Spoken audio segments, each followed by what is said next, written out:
ಸೇವೆಯು ನಾವು ದೇಶದ ವಿಷಯದಲ್ಲಿ ತೋರುವ ಅನುಗ್ರಹವಲ್ಲ, ಇತರರಿಗೆ ಮಾಡುವ ಯಾವುದೇ ಉಪಕಾರವಲ್ಲ. ಅದು ನಾವು ನಮಗೋಸ್ಕರ ಮಾಡುವ ಹಿತಾರ್ಥ ಸಂಪಾದನೆ ಎನ್ನುವ ಡಿವಿಜಿಯವರ ಮಾತಿನಂತೆ ಸೇವಾ ಭಾರತಿಯು ವಿವಿಧ ಆಯಾಮದಡಿ ಅರ್ಹ ಫಲಾನುಭವಿಗಳಿಗೆ ಸೇವೆ ನೀಡುತ್ತಿದೆ. ನಾವು 2023-24ನೇ ಸಾಲಿನ ಸೇವಾ ಭಾರತಿಯ ವಾರ್ಷಿಕ ವರದಿಯನ್ನು ಪ್ರಸ್ತುತಪಡಿಸಲು ಸಂತೋಷ ಮತ್ತು ಹೆಮ್ಮೆ. ಈ ವರದಿ ನಮ್ಮ ಸಂಸ್ಥೆಯ ಪ್ರಮುಖ ಸಾಧನೆಗಳು, ಹಮ್ಮಿಕೊಂಡಿದ್ದ ಕಾರ್ಯಕ್ರಮಗಳು ಮತ್ತು ಸಾಧಿತ ಗುರಿಗಳನ್ನು ವಿವರಿಸುತ್ತದೆ. ಸೇವಾ ಭಾರತಿ ಸಂಸ್ಥೆಯು ಸೇವಾ ಕಾರ್ಯವನ್ನು ಪ್ರಾರಂಭಿಸಿ 20ನೇ ವರ್ಷದ ಸಂಭ್ರಮದಲ್ಲಿದ್ದೇವೆ. ನಮಸ್ತೆ, ನಾನು ಸೇವಾ ಭಾರತಿಯ ವಿನಾಯಕ. ಸೇವಾ ಭಾರತಿಗೆ 20ನೇ ಸಂಭ್ರಮ. ಈ ಒಂದು ಕಾಲಘಟ್ಟದಲ್ಲಿ ನಾವಿದ್ದೇವೆ. ಸೇವಾ ಭಾರತಿ ಕಳೆದ 20 ವರ್ಷಗಳಿಂದ ಸಾಮಾಜಿಕ ಸೇವೆಯನ್ನು ಮಾಡ್ತಾ ಉಂಟು. ಸೇವಾ ಹಿ ಪರಮೋ ಧರ್ಮ ಅಂತ ನಮ್ಮ ಧ್ಯೇಯೋಕ್ತಿ. ಆದ ಕಾರಣ ಒಂದು ಸಂಸ್ಥೆ 20 ವರ್ಷ ಬಾಳ್ತದೆ ಅಂತಾದರೆ ಅದರ ಹಿಂದೆ ಅನೇಕ ಮಂದಿಯ ಪರಿಶ್ರಮ, ಸಿಬ್ಬಂದಿಗಳ ಪ್ರಾಮಾಣಿಕತೆಗಳು, ಕೊಡುಗೈ ದಾನಿಗಳು, ಸಂಘ ಸಂಸ್ಥೆಗಳು, ಸರ್ಕಾರ ಮತ್ತು ಸರ್ಕಾರದ ಜನಪ್ರತಿನಿಧಿಗಳು, ಬೇರೆ ಬೇರೆ ಇಲಾಖೆಗಳು ಇದಕ್ಕೆ ಯಶ ಕೊಟ್ಟವರು ಅಂತ ಹೇಳ್ಬೋದು. ಈ ವಾರ್ಷಿಕ ಸಂಭ್ರಮದ ಮೂಲ ಉದ್ದೇಶ ಸಂಸ್ಥೆಯಿಂದ ನಾವು ಸಮಾಜದಿಂದ ಏನು ಪಡೆದಿದ್ದೇವೆ, ದಾನಿಗಳು, ಕಾರ್ಪೊರೇಟ್ಗಳು, ಸಂಘ ಸಂಸ್ಥೆಗಳ ಮುಖಾಂತರ ಏನು ಹಣವನ್ನು ಪಡೆದಿದ್ದೇವೆ ಅದನ್ನು ಪಾರದರ್ಶಕವಾಗಿ ಆ ವರ್ಷದಲ್ಲಿ ಯಾವ ರೀತಿ ವಿನಿಯೋಗಿಸಿದ್ದೇವೆ ಅಂತೇಳಿ ಸಮಾಜಕ್ಕೆ ತಿಳಿಸುವಂಥದ್ದಾಗಿದೆ. ಹಾಗಾಗಿ ಇವತ್ತು ನಮಗೆ ಎಲ್ಲ ಸಹಕಾರ ನೀಡಿದ ಎಲ್ಲ ದಾನಿಗಳಿಗೆ, ಸಂಘ ಸಂಸ್ಥೆಗಳಿಗೆ ಎಲ್ಲರಿಗೂ ಕೂಡ ಈ ಸಂದರ್ಭದಲ್ಲಿ ವಿಶೇಷವಾಗಿ ಹೃತ್ಪೂರ್ವಕ ಅಭಿನಂದನೆಗಳನ್ನು ಹೇಳುತ್ತೇನೆ. ಈ 20ರ ಸಂಭ್ರಮದಲ್ಲಿ 2 ಬಹುಮುಖ್ಯವಾದಂಥ ಕೆಲಸಗಳನ್ನು ಮಾಡ್ತಾ ಇದ್ದೇವೆ. ಒಂದು, ಸರ್ಕಾರ ಕೊಟ್ಟಂಥ 10 ಸೆಂಟ್ಸ್ ಜಾಗದಲ್ಲಿ ಒಂದು ಉತ್ತಮವಾದಂಥ ಒಂದು ಮಾದರಿಯಾದಂಥ ಪುನಶ್ಚೇತನ ಕೇಂದ್ರ ಕನ್ಯಾಡಿಯಲ್ಲಿ ಆಗಬೇಕು ಅನ್ನುವಂಥ ದೃಷ್ಟಿಯಲ್ಲಿ ನಮ್ಮ ಕೆಲಸ ಇವತ್ತು ಅಡಿಪಾಯದ ಕೆಲಸ ಇವತ್ತು ನಡೀತಾ ಉಂಟು. ಇನ್ನೊಂದು ವಿಷಯ ಖುಷಿಯಲ್ಲಿ ಹೇಳಬೇಕು ಏನಂದರೆ, ಬೈಂದೂರಿನಲ್ಲಿ ಅಲ್ಲಿನ ಶಾಸಕರಾದಂಥ ಶ್ರೀಯುತ ಗಂಟಿ ಹೊಳೆಯವರ ನೇತೃತ್ವದಲ್ಲಿರುವಂಥ ಸಮೃದ್ಧ ಬೈಂದೂರಿನ ಟೀಮಿನೊಟ್ಟಿಗೆ ನಾವು ಕೆಲಸ ಮಾಡಲಿಕ್ಕಿದ್ದೇವೆ. ಒಂದು ನಿಂತು ಹೋದ ಶಾಲೆಯನ್ನು ಸೇವಾ ಭಾರತಿಗೆ ಅಲ್ಲಿಯ ಶಿಕ್ಷಣ ಇಲಾಖೆ ಕೊಟ್ಟಿದೆ. ಮುಂದಿನ ದಿನದಲ್ಲಿ ಯಾವ ಬೆನ್ನುಹುರಿ ಅಪಘಾತಕ್ಕೊಳಗಾದಂಥ ದಿವ್ಯಾಂಗರು ಯಾರು ಗಾಯಗಳನ್ನು ಹೊಂದಿದ್ದಾರೆ ಅವರಿಗಾಗಿ ಅದು ಗಾಯ ನಿರ್ವಹಣಾ ಮತ್ತು ಪುನಶ್ಚೇತನ ಕೇಂದ್ರವಾಗಿ ಪ್ರಾರಂಭ ಮಾಡಲಿಕ್ಕೆ ನಾವು ಬದ್ಧರಾಗಿದ್ದೇವೆ. ಈ ಕಾರ್ಯಕ್ಕೆ ಎಲ್ಲ ಸಂಘ ಸಂಸ್ಥೆಗಳು ದಾನಿಗಳಿಗೆ ಪ್ರೀತಿಪೂರ್ವಕವಾಗಿ ಧನಗಳಿಂದ ಸಹಕರಿಸಬೇಕಾಗಿ ವಿನಂತಿಸಿಕೊಳ್ಳುತ್ತೇನೆ. ಎಲ್ಲರಿಗೂ ಶುಭವಾಗಲಿ. ಬದುಕು ಕಟ್ಟಿಕೊಳ್ಳುವಂತಹ ಈ ಒಂದು ವ್ಯವಸ್ಥೆಯ ಅಡಿಯಲ್ಲಿ ತಾವೆಲ್ಲರೂ ಭಾಗಿಯಾಗಬೇಕು ಮತ್ತು ಈ ಸಮಾಜಕ್ಕೆ ಏನು ದಿವ್ಯಾಂಗ ಕ್ಷೇತ್ರಕ್ಕೆ ಒಂದಷ್ಟು ಬೆನ್ನೆಲುಬಾಗಿದ್ದರೆ ಸಶಕ್ತ, ಸ್ವಾಭಿಮಾನಿಯುಕ್ತ ಭಾರತವನ್ನು ಕಾಣಬೇಕು, ನಮ್ಮೊಂದಿಗೆ ಕೈ ಜೋಡಿಸಬೇಕು ಅಂತ ಕಳಕಳಿಯ ವಿನಂತಿ ಮಾಡ್ತಾ ಇದ್ದೇನೆ. 2018ರಲ್ಲಿ ಪ್ರಾರಂಭವಾದ ನಮ್ಮ ಸಂಸ್ಥೆಯು 2024ರವರೆಗೆ 36 ಮಹಿಳೆಯರು ಮತ್ತು 535 ಪುರುಷರನ್ನೊಳಗೊಂಡಂತೆ ಒಟ್ಟು 571 ಮಂದಿ ಬೆನ್ನುಹುರಿ ಅಪಘಾತಕ್ಕೊಳಗಾದವರಿಗೆ ಸಮುದಾಯಾಧಾರಿತ ಮತ್ತು ಕೇಂದ್ರಾಧಾರಿತ 35,863 ಸೇವೆಗಳನ್ನು ನೀಡುವುದರ ಮೂಲಕ ಬದಲಾಯಿಸಿರುವುದು ಸ್ವಾಭಿಮಾನದ ವಿಷಯ. ಹಾಗೆಯೇ ಪ್ರಸ್ತುತ 2023-24ರಲ್ಲಿ 300 ಫಲಾನುಭವಿಗಳಿಗೆ 12,654 ಸೇವೆಗಳ ಮೂಲಕ ಉತ್ತಮ ಜೀವನವನ್ನು ರೂಪಿಸಲು ಕಾರಣೀಕರ್ತವಾಗಿದೆ. ಗುರುತಿಸಿದಂತಹ ಬೆನ್ನುಹುರಿ ಅಪಘಾತಕ್ಕೊಳಗಾದ ದಿವ್ಯಾಂಗರಿಗೆ ವಸತಿಯುತ 2-3 ತಿಂಗಳು ಕೇಂದ್ರಕ್ಕೆ ದಾಖಲಿಸಿಕೊಂಡು ಪುನಶ್ಚೇತನ ಸೇವೆಯನ್ನು ಒದಗಿಸುತ್ತಿದ್ದು, ಪ್ರಸ್ತುತ 2023-24ರಲ್ಲಿ ಒಟ್ಟು 43 ಮಂದಿ ದಿವ್ಯಾಂಗರು 10,012 ಸೇವೆಗಳ ಮೂಲಕ ಪುನಶ್ಚೇತನಗೊಂಡಿರುತ್ತಾರೆ. ಪುನಶ್ಚೇತನ ಪಡೆದುಕೊಂಡವರಲ್ಲಿ 40 ಮಂದಿ ಪುರುಷರು, 3 ಮಂದಿ ಮಹಿಳೆಯರು ಮತ್ತು 36 ಮಂದಿ ಚತುರ್ಪಾದ ವೈಕಲ್ಯ ಹಾಗೂ 7 ದ್ವಿಪಾದ ವೈಕಲ್ಯದವರಾಗಿರುತ್ತಾರೆ. ಬೆನ್ನುಹುರಿ ಅಪಘಾತಕ್ಕೊಳಗಾದ ದಿವ್ಯಾಂಗರಿಗೆ ನಮ್ಮ ಕೇಂದ್ರದ ಮೂಲಕ ವರ್ಷಕ್ಕೆ 40ರಿಂದ 45 ಮಂದಿಗೆ ಪುನಶ್ಚೇತನ ಸೇವೆಯನ್ನು ಒದಗಿಸಲು ಸಾಧ್ಯವಿದ್ದು, ಉಳಿದ ದಿವ್ಯಾಂಗರಿಗೆ ಸಮುದಾಯಾಧಾರಿತ ಸಮಗ್ರ ಪುನಶ್ಚೇತನದ ವ್ಯವಸ್ಥೆ ಯೋಜಿಸಿದ್ದು, ಇಲ್ಲಿ ನುರಿತ ತರಬೇತುದಾರರು ಫಲಾನುಭವಿಗಳ ಮನೆಗೆ ಭೇಟಿ ನೀಡಿ ಪುನಶ್ಚೇತನ ಸೇವೆ ನೀಡುತ್ತಿದ್ದಾರೆ. 2023-24ರಲ್ಲಿ 300 ಫಲಾನುಭವಿಗಳಿಗೆ 2017 ಸೇವೆಗಳನ್ನು ನೀಡಿದ್ದು, ಪ್ರಸ್ತುತ ವರ್ಷದಲ್ಲಿ 94 ಮಂದಿಯನ್ನು ಗುರುತಿಸುವಿಕೆ, 81 ಮಂದಿಗೆ ಗಾಲಿ ಕುರ್ಚಿ, 21 ಮಂದಿಗೆ ಗಾಳಿಯ ಹಾಸಿಗೆ ಮತ್ತು ನೀರಿನ ಹಾಸಿಗೆ, 15 ಮಂದಿಗೆ ವಾಕರ್ ಮತ್ತು ಸ್ಟಿಕ್, 229 ಮಂದಿಗೆ ಸೆಲ್ಫ್ ಕೇರ್ ಮತ್ತು ಮೆಡಿಕಲ್ ಕಿಟ್, 2 ಮಂದಿಗೆ ಕಾಟ್ ಮತ್ತು ಬೆಡ್, 25 ಮಂದಿಗೆ ಸೋಲಾರ್ ಇನ್ವರ್ಟರ್, 9 ಮಂದಿಗೆ ಕ್ಯಾಲಿಪರ್, 18 ಮಂದಿಗೆ ಹೋಮ್ ಆಕ್ಸೆಸಿಬಿಲಿಟಿ, 2 ಮಂದಿಗೆ ಮೆಡಿಕಲ್ ಇಂಟರ್ವೆನ್ಷನ್ ಮತ್ತು 20 ಮಂದಿಗೆ ಜೀವನೋಪಾಯವನ್ನು ಒದಗಿಸುತ್ತಿದ್ದು, ಸಮುದಾಯ ಮತ್ತು ಕೇಂದ್ರಾಧಾರಿತ ಸೇವೆಗಳ ಮೂಲಕ ದಿವ್ಯಾಂಗರ ಬಾಳಲ್ಲಿ ಬೆಳಕು ಚೆಲ್ಲುವ ಕಾರ್ಯ ನಿರಂತರವಾಗಿದೆ. ಇಷ್ಟೇ ಅಲ್ಲದೆ ಜೀವನೋಪಾಯಕ್ಕಾಗಿ ವಿವಿಧ ಸ್ವಉದ್ಯೋಗಗಳಿಗೆ ತರಬೇತಿ ನೀಡುವ ಮೂಲಕ ಆರ್ಥಿಕ ಸಬಲೀಕರಣದ ಚಿಂತನೆಯು ಪ್ರಗತಿಯಲ್ಲಿದೆ.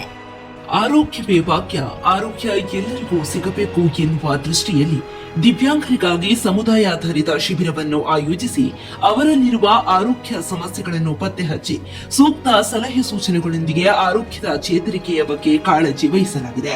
2018ರಿಂದ 24ರವರೆಗೆ 23 ಶಿಬಿರಗಳನ್ನು ಆಯೋಜಿಸಿದ್ದು 276 ದಿವ್ಯಾಂಗರು ಫಲಾನುಭವ ಪಡೆದುಕೊಂಡಿರುತ್ತಾರೆ.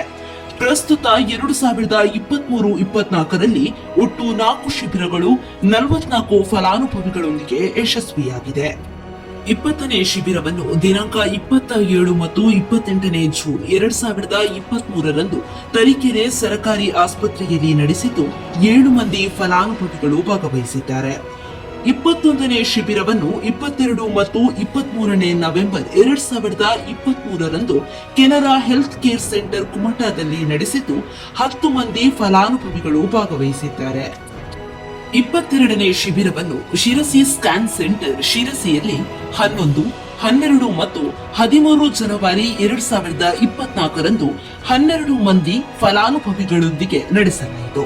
ಹಾಗೂ 23ನೇ ಶಿಬಿರವನ್ನು 7, 8 ಮತ್ತು 9ನೇ ಫೆಬ್ರವರಿ 2024ರಂದು ಅಶ್ವಿನಿ ಆಸ್ಪತ್ರೆ ಮಡಿಕೇರಿಯಲ್ಲಿ 15 ಫಲಾನುಭವಿಗಳೊಂದಿಗೆ ಆಯೋಜಿಸಿದ್ದು, ಫಲಾನುಭವಿಗಳು ವಿವಿಧ ವೈದ್ಯರಿಂದ ಸಮಾಲೋಚನೆ, ಸ್ಕ್ಯಾನಿಂಗ್, ಎಕ್ಸ್ರೇ, ಹಲ್ಲು ಮತ್ತು ಕಣ್ಣಿನ ತಪಾಸಣೆ ಹಾಗೂ ವಿವಿಧ ವಿಷಯಗಳ ಬಗ್ಗೆ ಸಂಪನ್ಮೂಲ ವ್ಯಕ್ತಿಗಳಿಂದ ಮಾಹಿತಿ ಕಾರ್ಯಾಗಾರದ ಪ್ರಯೋಜನ ಪಡೆದುಕೊಂಡಿರುತ್ತಾರೆ. ಶಿಬಿರಕ್ಕೆ ಸಹಕರಿಸಿದ ಎಲ್ಲ ಸಂಘ ಸಂಸ್ಥೆಗಳಿಗೆ, ದಾನಿಗಳಿಗೆ ಅನಂತ ಧನ್ಯವಾದಗಳು. ಸೇವಾ ಭಾರತಿಯು ಅನಾಹುತವನ್ನು ತಡೆಗಟ್ಟುವಿಕೆ ಮತ್ತು ಚಿಕಿತ್ಸೆ ಈ 2 ಅಂಶಗಳನ್ನು ಗಮನದಲ್ಲಿಟ್ಟುಕೊಂಡು ಸಾಮರ್ಥ್ಯ ಅಭಿವೃದ್ಧಿ ಮತ್ತು ಜಾಗೃತಿ ಕಾರ್ಯಾಗಾರವನ್ನು ಯೋಜಿಸಿದೆ. ಬೆನ್ನುಹುರಿ ಅಪಘಾತದ ದಿವ್ಯಾಂಗರ ಹಾಗೂ ಮನೆಯವರ ಸಾಮರ್ಥ್ಯ ಅಭಿವೃದ್ಧಿಯಿಂದ ದ್ವಿತೀಯಾಂತರ ಸಮಸ್ಯೆಯನ್ನು ತಡೆಗಟ್ಟಬಹುದು ಮತ್ತು ಜನಸಾಮಾನ್ಯರಲ್ಲಿ ಜಾಗೃತಿ ಮೂಡಿಸುವುದರಿಂದ ಅವಘಡ ತಡೆಗಟ್ಟಬಹುದು ಎನ್ನುವ ಉದ್ದೇಶ ಹೊಂದಿದೆ. 2018ರಿಂದ 24ರವರೆಗೆ 322 ಕಾರ್ಯಾಗಾರವನ್ನು ಯೋಜಿಸಿದ್ದು 11,903 ಮಂದಿ ಫಲಾನುಭವಿಗಳಾಗಿರುತ್ತಾರೆ ಮತ್ತು 2023-24ರಲ್ಲಿ ಕಾರ್ಯಾಗಾರವನ್ನು ಆಯೋಜಿಸಿದ್ದು 4,101 ಮಂದಿ ಫಲಾನುಭವಿಗಳಾಗಿದ್ದಾರೆ. 2,992 ವಿದ್ಯಾರ್ಥಿಗಳು ಮತ್ತು ಯುವಕರ ಗುಂಪು, 2,411 ಬೆನ್ನುಹುರಿ ಅಪಘಾತಕ್ಕೊಳಗಾದ ದಿವ್ಯಾಂಗರು, 1,132 ಪೋಷಕರು ಮತ್ತು ಆರೈಕೆದಾರರು, 3,392 ಡಾಕ್ಟರ್ಸ್, ಸರ್ಕಾರಿ ಅಧಿಕಾರಿಗಳು, ಪಿಎಚ್ಸಿ, ಆಶಾ ವರ್ಕರ್ಸ್, ವಿಆರ್ಡಬ್ಲ್ಯೂ, ಎಂಆರ್ಡಬ್ಲ್ಯೂ, ಎನ್ಜಿಒ ಮತ್ತು ಇತರೆ ಕೇಂದ್ರಗಳು ಹಾಗೂ 1,976 ಜನಸಾಮಾನ್ಯರಿಗೆ ಜಾಗೃತಿ ಕಾರ್ಯಾಗಾರವನ್ನು ನೀಡಲಾಗಿದೆ. 2023-24ರಲ್ಲಿ ಮಹತ್ತರದ ಮೈಲುಗಲ್ಲು ಎನ್ನುವಂತಹ ಕಾರ್ಯಕ್ರಮ ರಾಜ್ಯ ಮಟ್ಟದ ರಿಹ್ಯಾಬ್ ಮೇಳ. ಕರ್ನಾಟಕದಾದ್ಯಂತ 168 ಮಂದಿ ಬೆನ್ನುಹುರಿ ಅಪಘಾತಕ್ಕೊಳಗಾದವರು ಪಾಲ್ಗೊಂಡಿರುವುದು ಅಚ್ಚರಿ ಮತ್ತು ಚರಿತ್ರೆ. ಬಂದಿರುವಂತಹ ಎಲ್ಲ ದಿವ್ಯಾಂಗರಿಗೆ ವೈದ್ಯರ ಸಮಾಲೋಚನೆ ಮತ್ತು ಚಿಕಿತ್ಸೆ ಹಾಗೂ ವಿವಿಧ ಕೋರಿಕೆಗಳನ್ನು ಸರಕಾರಕ್ಕೆ ಮನವಿ ಮಾಡಲಾಯಿತು. ಆರೋಗ್ಯ ಸಚಿವರಿಂದ ಶ್ರೀ ದಿನೇಶ್ ಗುಂಡೂರಾವ್, ಮಾನ್ಯ ಶಾಸಕರುಗಳು ಪುತ್ತೂರು ಶ್ರೀ ಅಶೋಕ್ ಕುಮಾರ್ ರೈ, ಬೈಂದೂರಿನ ಶ್ರೀ ಗುರುರಾಜ್ ಗಂಟಿಹೊಳೆ, ಮಂಗಳೂರಿನ ಶ್ರೀ ವೇದವ್ಯಾಸ ಕಾಮತ್ ಮತ್ತು ಎಂಎಲ್ಸಿಗಳು ಶ್ರೀ ಹರೀಶ್ ಕುಮಾರ್, ಶ್ರೀ ಪ್ರತಾಪ್ ಸಿಂಹ ನಾಯಕ್ ಹಾಗೂ ಡಿಡಿಡಬ್ಲ್ಯೂ ಗೋಪಾಲಕೃಷ್ಣ ಇವರುಗಳು ಪಾಲ್ಗೊಂಡು ದಿವ್ಯಾಂಗರ ಧ್ವನಿಗೆ ಸ್ಪಂದಿಸಿರುವುದು ಶ್ಲಾಘನೀಯ. ಮುಂದಿನ ದಿನಗಳಲ್ಲಿ ಮನವಿಗಳು ಈಡೇರುವ ಭರವಸೆ ನಮ್ಮೆಲ್ಲರದ್ದು. ವಿಶ್ವ ಬೆನ್ನುಹುರಿ ಅಪಘಾತಕ್ಕೊಳಗಾದ ದಿನಾಚರಣೆಯ ಪ್ರಯುಕ್ತ ಉಜಿರೆ ಮತ್ತು ಹಲವೆಡೆ ಗಾಲಿ ಕುರ್ಚಿ ಜಾಥಾ, ವಿದ್ಯಾರ್ಥಿಗಳಿಗೆ ಜಾಗೃತಿ ಕಾರ್ಯಾಗಾರ, ಬೆಂಗಳೂರಿನ ಟಿಸಿಎಸ್ ಮ್ಯಾರಥಾನ್ನಲ್ಲಿ ಪಾಲ್ಗೊಳ್ಳುವಿಕೆ. ನಮ್ಮ ಸಂಸ್ಥೆಯ 19ನೇ ವರ್ಷದ ವಾರ್ಷಿಕ ಸಂಭ್ರಮ ದಿವ್ಯಾಂಗರು ಮತ್ತೆ ಸಮುದಾಯದಲ್ಲಿ ಸೇರ್ಪಡೆಯನ್ನು ಬಿಂಬಿಸುತ್ತದೆ. ಬೆನ್ನುಹುರಿ ಅಪಘಾತಕ್ಕೊಳಗಾದವರಿಗೆ ಸಾಮಾನ್ಯವಾಗಿ ಒತ್ತಡ ಕಾಯಗಳ ಸಮಸ್ಯೆಗಳಿರುತ್ತವೆ. ಗುರುತಿಸುವಿಕೆಯಲ್ಲಿ ಸುಮಾರು 15% ಗಾಯದಿಂದ ಬಳಲುತ್ತಿದ್ದಾರೆ. ಗಾಯದ ನಿರ್ವಹಣಾ ಯೋಜನೆಗೆ ಸಹಕರಿಸಿದವರು ಸೆಲ್ಕೋ ಫೌಂಡೇಶನ್ ಬೆಂಗಳೂರು. ಇವರ ಸಹಕಾರದಿಂದ 25 ಮಂದಿ ಫಲಾನುಭವಿಗಳಿಗೆ ಏರ್ಪೇಟಿಗೆ ನಿರಂತರ ಸೋಲಾರ್ ಪವರ್, ಮನೆಗೆ ಬೇಕಾದ ಪವರ್ ಮತ್ತು ಉಪಕರಣಗಳ ವ್ಯವಸ್ಥೆ ಕಲ್ಪಿಸಿರುವುದು ಶ್ಲಾಘನೀಯ. ಏರ್ಬೆಡ್, ಪೊಸಿಷನಿಂಗ್ ಮತ್ತು ನಿರಂತರ ಸೋಲಾರ್ ಪವರ್ ಗಾಯದ ಗುಣಮುಖಕ್ಕೆ ಕಾರಣವಾಗಿದೆ. ಶ್ರೀ ಆಂಟೋನಿ ಡಿಸೋಜಾ ಇವರದು ಎಲ್ಲರಂತೆ ಸಂತೋಷದ ಬದುಕು. ಈ ಹುಡುಗನತ್ತು 27ರ ವಯಸ್ಸಿನಲ್ಲಿ ನಡೆದ ಆ ಘಟನೆ ಅವರ ಜೀವನದ ದಿಕ್ಕನ್ನೇ ಬದಲಾಯಿಸಿಬಿಟ್ಟಿತ್ತು. ಎಲ್ಲವನ್ನೂ ಕಳೆದುಕೊಂಡೆ ಎಂಬ ಹೊತ್ತಿನಲ್ಲಿ ಬದುಕಿನ ಭರವಸೆ ರೂಪದಲ್ಲಿ ಸೇವಾಧಾಮ ಕೈಹಿಡಿದು ಜೀವನ ರೂಪಿಸಿದ ಆಂಟೋನಿ ಅವರ ಕತೆ. ಬೆಂಗಳೂರಿನಲ್ಲಿ ಬೇರೆ ಬೇರೆ ಕ್ಷೇತ್ರದಲ್ಲಿ ಕೆಲಸವನ್ನು ನಿಭಾಯಿಸುತ್ತಿದ್ದ ಇವರು ಮತ್ತೆ ತನ್ನ ಜೀವನವನ್ನು ರೂಪಿಸಲು ಕೃಷಿಯನ್ನು ಅವಲಂಬಿಸಿರುತ್ತಾರೆ. ಫೆಬ್ರವರಿ 2, 2022ರಂದು ತನ್ನ ಕೆಲಸದಲ್ಲಿ ತೊಡಗಿಕೊಂಡಿದ್ದ ಇವರು ಮರದಿಂದ ಬಿದ್ದು ಬೆನ್ನುಹುರಿ ಅಪಘಾತಕ್ಕೊಳಗಾಗಿ ಜೀವನ ಪರ್ಯಂತ ಮಲಗಿರುವ ಪರಿಸ್ಥಿತಿಗೆ ಒಳಗಾಗುತ್ತಾರೆ. ಅವಘಡದ ನಂತರ ನೋಡಿದ್ದೆಲ್ಲ ಕಷ್ಟ, ನೋವು, ಯಾತನೆ. ಯಾವುದೇ ಭರವಸೆ ಇಲ್ಲದೆ ಜೀವನ ಸಾಗಿಸಲು ಯಾವುದೇ ದಾರಿ ಕಾಣದ ಹೊತ್ತಿನಲ್ಲಿ ಸೇವಾಧಾಮದ ಪರಿಚಯ ಮಾಡಿಕೊಂಡು ಪುನಶ್ಚೇತನವನ್ನು ಪಡೆದುಕೊಂಡಿರುತ್ತಾರೆ. ಈ ಪುನಶ್ಚೇತನ ತನ್ನ ಜೀವನವನ್ನೇ ಬದಲಾಯಿಸಿ ತನ್ನಲ್ಲಾದ ಬದಲಾವಣೆಯನ್ನು ಇನ್ನೊಬ್ಬರಲ್ಲಿ ಕಾಣಬೇಕೆನ್ನುವ ಹಂಬಲದೊಂದಿಗೆ ಅದಕ್ಕಾಗಿ ಶ್ರಮಿಸಿ ವಿವಿಧ ಕಡೆ ತರಬೇತಿಯನ್ನು ಪಡೆದುಕೊಂಡು ಈಗ ಸ್ವಾವಲಂಬಿಯಾಗಿ ಇತರರಿಗೆ ತರಬೇತಿ ನೀಡುತ್ತಾ ಸೇವಾಧಾಮದಲ್ಲಿ ಪೀರ್ ಟ್ರೈನರ್ ಆಗಿ ಕಾರ್ಯನಿರ್ವಹಿಸುತ್ತಿದ್ದಾರೆ. ಗ್ರಾಮೀಣ ಮಹಿಳೆಯರ ಸ್ವಾವಲಂಬಿತನ, ಆರ್ಥಿಕ ಸಬಲೀಕರಣ, ಕೌಶಲ್ಯ ಅಭಿವೃದ್ಧಿಗಾಗಿ ಸೇವಾ ಭಾರತಿಯು 2008ರಿಂದ ಯೋಜನೆಯನ್ನು ರೂಪಿಸಿದೆ. ಸಬಲಿನಿ ಯೋಜನೆಯಡಿಯಲ್ಲಿ ಉಚಿತ ಟೈಲರಿಂಗ್ ತರಬೇತಿ, ಆರಿ ವರ್ಕ್ಸ್ ಮುಂತಾದ ಶಿಬಿರವನ್ನು ಆಯೋಜಿಸಿ ತಮ್ಮ ಸ್ವಉದ್ಯೋಗವನ್ನು ಪ್ರಾರಂಭಿಸಲು ಕಾರಣೀಭೂತವಾಗಿದೆ. 2006ರಿಂದ 2024ರವರೆಗೆ 26 ಶಿಬಿರವನ್ನು ಆಯೋಜಿಸಿ 652 ಮಂದಿ ಮಹಿಳೆಯರಿಗೆ ತರಬೇತಿ ನೀಡಿದೆ. ಪ್ರಸ್ತುತ 2023-24ರಲ್ಲಿ 2 ಶಿಬಿರದ ಮೂಲಕ 43 ಮಂದಿ ಮಹಿಳೆಯರನ್ನು ಸಬಲೀಕರಣಗೊಳಿಸಿದೆ.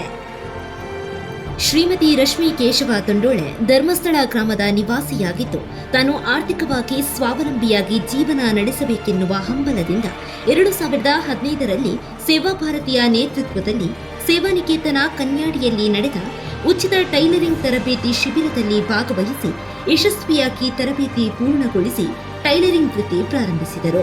ಜೀವನದಲ್ಲಿ ಆತ್ಮಸ್ಥೈರ್ಯದೊಂದಿಗೆ ಜೀವನ ನಡೆಸುವುದರ ಜೊತೆಗೆ ಆರ್ಥಿಕವಾಗಿ ಸ್ವಾವಲಂಬನೆಗೆ ಮುನ್ನುಡಿ ಬರೆದರು. ತಾನು ಕಲಿತ ಟೈಲರಿಂಗ್ ವಿದ್ಯೆ ತನಗೆ ಜೀವನ ಜ್ಯೋತಿಯಾದಂತೆ 2024 ಜೂನ್ನಲ್ಲಿ ಸೇವಾ ಭಾರತಿ ನೇತೃತ್ವದಲ್ಲಿ ನಾರ್ಯಾದಲ್ಲಿ ನಡೆದ ಅಂಗನವಾಡಿ ಕೇಂದ್ರದಲ್ಲಿ 27ನೇ ಉಚಿತ ಟೈಲರಿಂಗ್ ತರಬೇತಿ ಶಿಬಿರದ ತರಬೇತುದಾರರಾಗಿ 21 ಮಂದಿ ಶಿಬಿರಾರ್ಥಿಗಳಿಗೆ ಸ್ವಾವಲಂಬಿ ಬದುಕಿಗೆ ದಾರಿದೀಪವಾಗಿದ್ದಾರೆ. ಗ್ರಾಮೀಣ ಪ್ರದೇಶದ ಆರ್ಥಿಕವಾಗಿ ಹಿಂದುಳಿದ ಜನರಿಗೆ ಆರೋಗ್ಯ ಸೇವೆಯನ್ನು ಒದಗಿಸಲು 2008ರಲ್ಲಿ ಆರೋಗ್ಯಂ ಸೇವೆಯನ್ನು ಪ್ರಾರಂಭಿಸಲಾಯಿತು. ಈ ಯೋಜನೆಯಡಿ ರಕ್ತದಾನ ಶಿಬಿರ, ತುರ್ತು ರಕ್ತದ ಪೂರೈಕೆ, ಆರೋಗ್ಯ ತಪಾಸಣಾ ಶಿಬಿರ ಮತ್ತು ಆಂಬ್ಯುಲೆನ್ಸ್ ಸೇವೆಯನ್ನ ಒದಗಿಸಲಾಗುತ್ತಿದೆ. 2008ರಿಂದ 2024ರವರೆಗೆ ಒಟ್ಟು 95 ರಕ್ತದಾನ ಶಿಬಿರದ ಮೂಲಕ 7,500ಕ್ಕೂ ಅಧಿಕ ರಕ್ತ ಸಂಗ್ರಹ ಮತ್ತು 1,000ಕ್ಕೂ ಅಧಿಕ ಆಂಬ್ಯುಲೆನ್ಸ್ ಸೇವೆ, 2023ರಿಂದ 24ರಲ್ಲಿ 5 ರಕ್ತದಾನ ಶಿಬಿರ, 435 ರಕ್ತನಿಧಿ ಸಂಗ್ರಹ, 26 ಆಂಬ್ಯುಲೆನ್ಸ್ ಸೇವೆ ಮತ್ತು 45 ಯೂನಿಟ್ ತುರ್ತು ರಕ್ತದ ಅವಶ್ಯಕತೆಯನ್ನು ಪೂರೈಸಿರುವುದು ನಮ್ಮ ಹೆಗ್ಗಳಿಕೆ. ರೋಟರಿ ಕ್ಲಬ್ ಬೆಳ್ತಂಗಡಿ ಮತ್ತು ಭಾರತೀಯ ರಿಸರ್ವ್ ಬ್ಯಾಂಕ್ ನೋಟ್ ಮುದ್ರಣ ಪ್ರೈವೇಟ್ ಲಿಮಿಟೆಡ್ ಮೈಸೂರು ಇದರ ಸಹಕಾರದಲ್ಲಿ ಯಶಸ್ವಿಯಾಗಿ ನಡೆಯುತ್ತಿದೆ. 2023-24ರಲ್ಲಿ 91ನೇ ರಕ್ತದಾನ ಶಿಬಿರವನ್ನು ಪ್ರಾಥಮಿಕ ಕೃಷಿ ಪತ್ತಿನ ಸಹಕಾರಿ ಸಂಘ ಧರ್ಮಸ್ಥಳ ಅಟಲ್ಜಿ ಸಭಾಭವನದಲ್ಲಿ ದಿನಾಂಕ 26 ಏಪ್ರಿಲ್ 2023ರಂದು 81 ರಕ್ತನಿಧಿ ಸಂಗ್ರಹಿಸಲಾಯಿತು. 92ನೇ ಶಿಬಿರವನ್ನು ಶಾರದಾ ಮಂಟಪ ಉಚ್ರೆಯಲ್ಲಿ ದಿನಾಂಕ 30 ಏಪ್ರಿಲ್ 2023ರಂದು ಆಯೋಜಿಸಿ 136 ರಕ್ತನಿಧಿ ಸಂಗ್ರಹಿಸಲಾಯಿತು.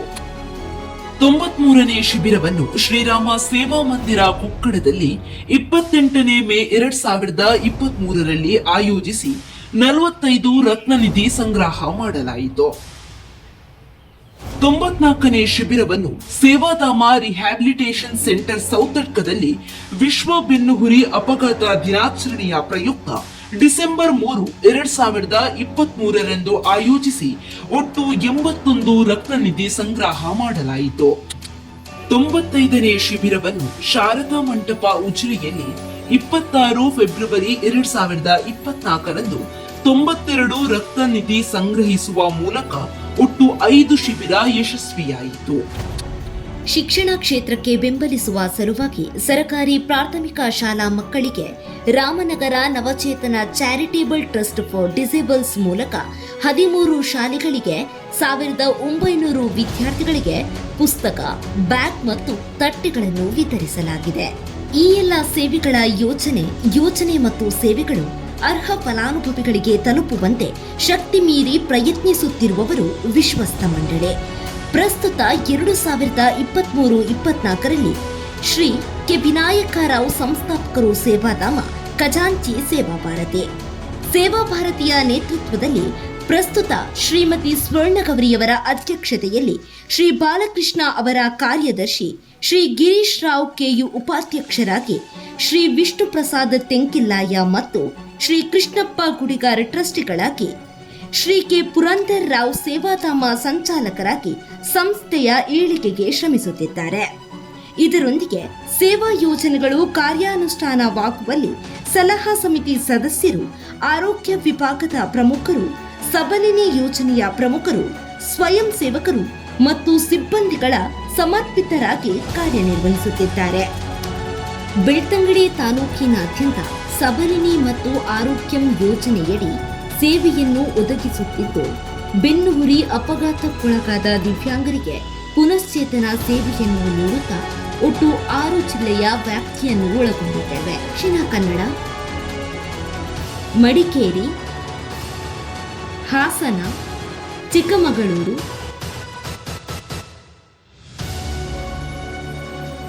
ಉತ್ತರ ಕನ್ನಡ ಮತ್ತು ಉಡುಪಿ ಜಿಲ್ಲೆಗಳಲ್ಲಿ ದಿವ್ಯಾಂಗರನ್ನು ಪುನಶ್ಚೇತನಗೊಳಿಸುವ ಮಹತ್ತರ ಕಾರ್ಯ ನಡೆಯುತ್ತಿದೆ. ಈ ಎಲ್ಲ ಸೇವೆಗಳಲ್ಲಿ ಸೇವಾ ಭಾರತೀಯ ಮುಖವಾಡವಿದ್ದರೂ ಸೇವೆಗಳು ಕಾರ್ಯರೂಪವಾಗುವುದರಲ್ಲಿ ಅದೆಷ್ಟೋ ಕಾರ್ಪೊರೇಟ್ ಸಂಸ್ಥೆ, ಫೌಂಡೇಶನ್, ಸರಕಾರೇತರ ಸಂಸ್ಥೆ ದಾನಿಗಳ ಸಮಯ ಮತ್ತು ಆರ್ಥಿಕ ಸಹಕಾರ ಕೈಹಿಡಿದು ನಡೆಸಿದೆ. ತಮ್ಮ ಸಹಕಾರ ಅದೆಷ್ಟೋ ಜನರ ಬಾಳಲ್ಲಿ ನಗು ಮತ್ತು ಸಂತೋಷ ಮರುಕಳಿಸುವಂತೆ ಮಾಡಿದೆ. ಈ ಎಲ್ಲ ಸೇವಾ ಕಾರ್ಯಗಳಿಗೆ ಮಹನೀಯ ದಾನಿಗಳು, ವಾರ್ಷಿಕ ದಾನಿಗಳು, ತಮ್ಮ ವಿಶೇಷ ದಿನವನ್ನು ಆಚರಿಸುವವರು, ಸೇವಾ ನಿಧಿ ದಾನಿಗಳು ಪ್ರತಿ ತಿಂಗಳು ದೇಣಿಗೆಯನ್ನು ನೀಡಿ ಕೈ ಜೋಡಿಸುತ್ತಿರುತ್ತಾರೆ. ತಮಗೆಲ್ಲರಿಗೂ ನಾವೆಲ್ಲರೂ ಚಿರಋಣಿಗಳು.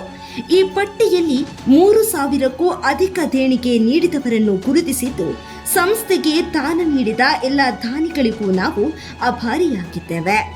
ಸೇವೆ ಎಂಬ ಯಜ್ಞದಲ್ಲಿ ಸಮಿದೆಯಂತೆ ಉರಿಯುವ ಸೇವಾ ಮನೋಭಾವದಲ್ಲಿ ಸೇವೆಯನ್ನು ಇನ್ನಷ್ಟು ಉತ್ತಮಗೊಳಿಸಲು ಮತ್ತು ಇನ್ನಷ್ಟು ಫಲಾನುಭವಿಗಳಿಗೆ ತಲುಪುವ ಮಹಾ ಕನಸಿನೊಂದಿಗೆ ಸೇವಾ ಭಾರತಿ ತಂಡದ ಸೇವಾ ಪಥ ಮುಂದುವರಿಯುತ್ತಿದೆ. ಧನ್ಯವಾದಗಳು.